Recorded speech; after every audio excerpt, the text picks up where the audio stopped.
Están el señor ministro Alejandro Gaviria, el señor viceministro de Salud Pública y Prestación de Servicios Fernando Ruiz Gómez y el jefe de la Oficina de Gestión Territorial de Emergencias y Desastres del Ministerio, Luis Fernando Correa. Esta rueda de prensa tiene por objeto contarles un poco más cómo están preparadas las autoridades sanitarias del país para precisamente evitar y para actuar en caso que se llegase a presentar un caso de ébola en el país, el cual hasta ahora no ha sido ni siquiera detectado. Entonces tiene la palabra ministro o viceministro. Bueno, antes de las preguntas, 2 o 3 puntos como de la estrategia. Hay un primer punto fundamental que es la estrategia, dijéramos, de comunicación a la población, donde hemos hecho algo práctico.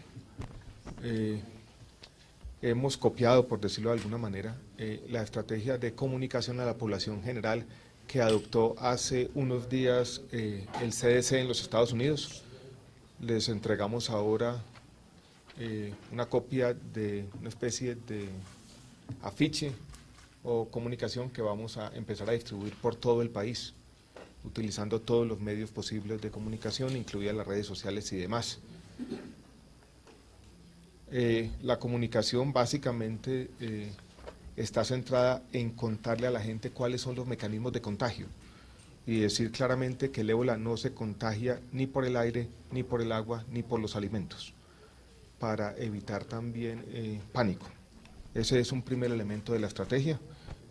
Vamos a arreciar la estrategia de comunicación comenzando el día de hoy. Yo creo que eso es importante.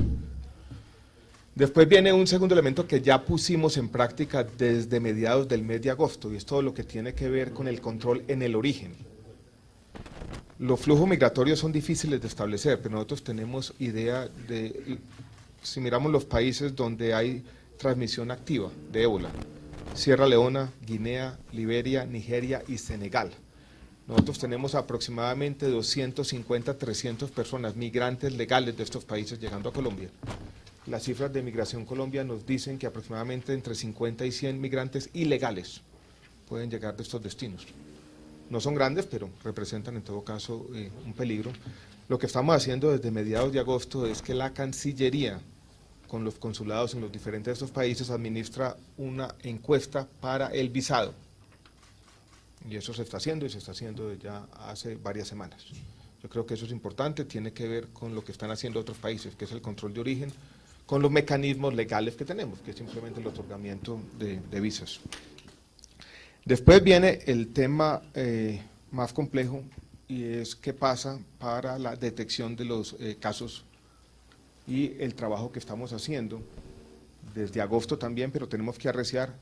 Hemos hecho algunos simulacros, algunos han funcionado, otros no. Y es la encuesta que tienen que hacer todas las autoridades migratorias a la entrada de Colombia, donde se pregunta de manera explícita si en las últimas 3 semanas una persona estuvo en estos países donde hay transmisión activa. Repito, Sierra Leona, Guinea, Liberia, Nigeria y Senegal. A toda persona nacional y extranjera que entra al país proveniente del exterior se le tiene que aplicar esta encuesta, se le tiene que hacer esta pregunta. Si la persona dice que sí, que en las últimas 3 semanas estuvo en alguno de estos países, empieza ya todo el protocolo y todo el algoritmo. Hablaba ahora y me decían que hay 3 personas. Tenemos 2 provenientes de Liberia y una proveniente de Sierra Leona que fueron detectadas a los puertos de entrada, y a estas personas se les está haciendo un seguimiento estricto con exámenes, 2 tomas de temperatura diarias, tengo entendido. Son estas 3 personas nomás, provenientes de los países donde hay transmisión activa, que han sido detectadas en los puertos de entrada. En eso hablábamos ahora, tenemos que ser bastante estrictos porque los simulacros nos muestran que no siempre se está haciendo la pregunta, para que se haga y se haga a todos los viajeros colombianos o no colombianos provenientes del exterior. Supongamos que pasa lo difícil, y es una persona viene de uno de estos países, se detecta en el puerto de entrada y se hace el examen que se tiene que hacer, y la persona tiene fiebre, entonces aparece un caso sospechoso.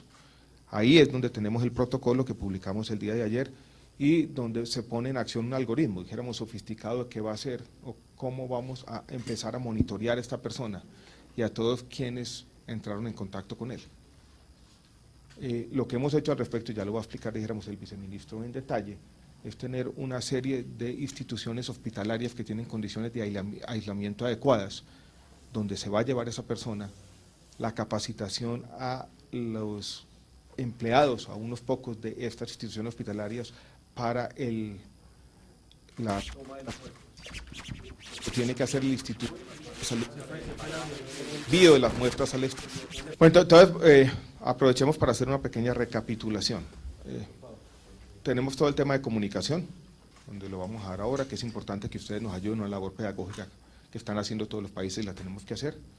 Tenemos el tema de control en el origen, donde estamos trabajando con la Cancillería y donde mediados del mes de agosto para el visado se está haciendo, dijéramos, una encuesta. Y tenemos el tema de controles en los puertos de entrada, donde la orden perentoria que estamos dando como autoridad sanitaria es que se tiene que hacer esta pregunta sobre si las personas que ingresan al país estuvieron en estos países durante transmisión activa en las últimas 3 semanas. Después viene el tema complejo si se detecta un caso sospechoso, ¿qué hacer? Donde tenemos una serie de instituciones hospitalarias identificadas, sobre todo en las 4 principales ciudades del país, donde hay condiciones adecuadas de aislamiento, y donde tenemos que tener una capacitación sobre la toma de las muestras y después sobre el embalaje y el envío de las muestras a los laboratorios de referencia. Sobre todo vamos a trabajar con el laboratorio de referencia en Atlanta, desde el CDC, hay otro en Canadá con el que podríamos trabajar. Y después la labor que tiene que hacer si se confirma, por ejemplo, este caso sospechoso con todos aquellos que entraron en contacto con él, labor que le corresponde al Instituto Nacional de Salud. Como este es un proceso, dijéramos, complejo, aquí si quieren ahora les doy una fotico de los trajes que tenemos. Tenemos 23 de estos en Bogotá y hemos distribuido, no, 23 en Bogotá, 23 o 33.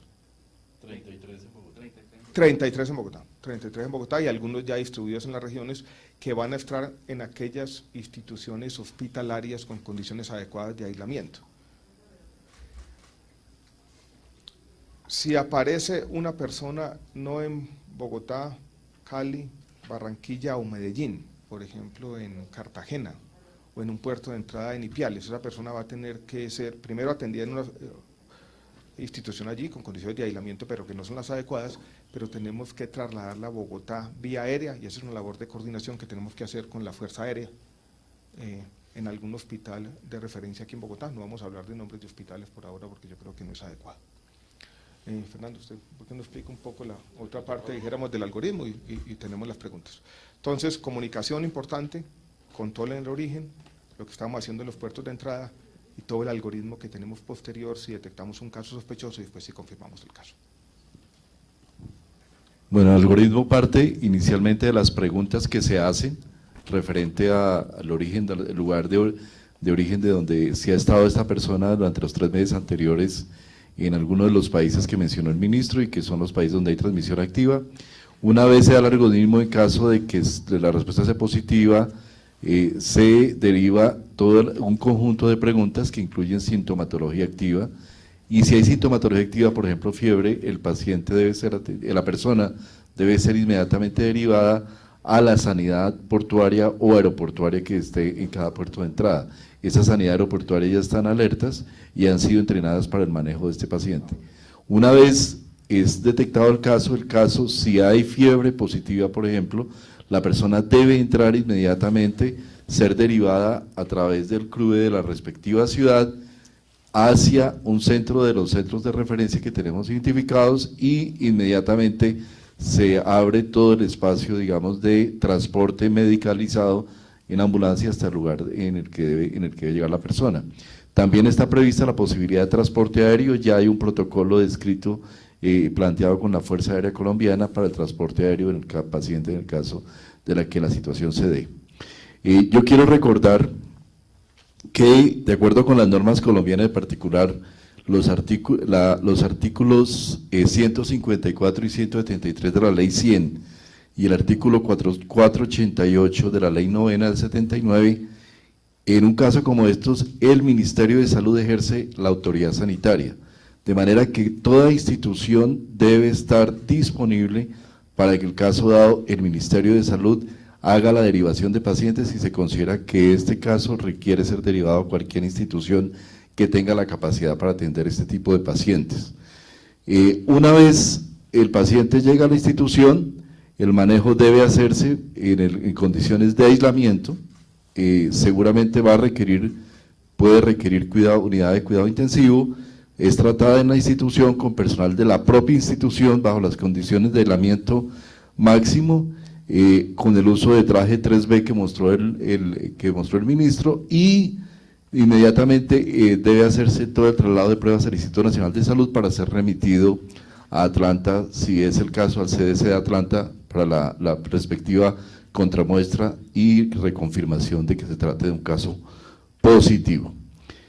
Cada una de las instituciones debe estar en esta alerta, y nosotros vamos a hacer el próximo 20 de octubre en Cartagena un simulacro de atención con algunas de las instituciones seleccionadas y también con las administradoras de riesgos laborales, dado que aquí pues el personal de salud es uno de los que entra en condiciones de riesgo para el respectivo manejo.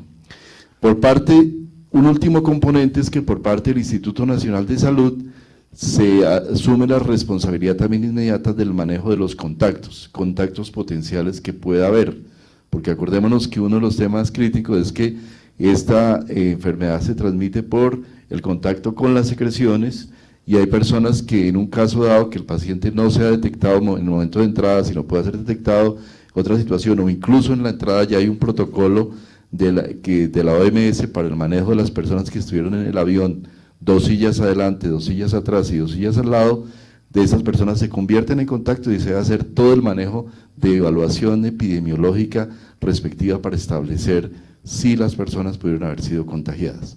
Entonces digamos que este es el protocolo general de manejo que incluye también esta parte epidemiológica.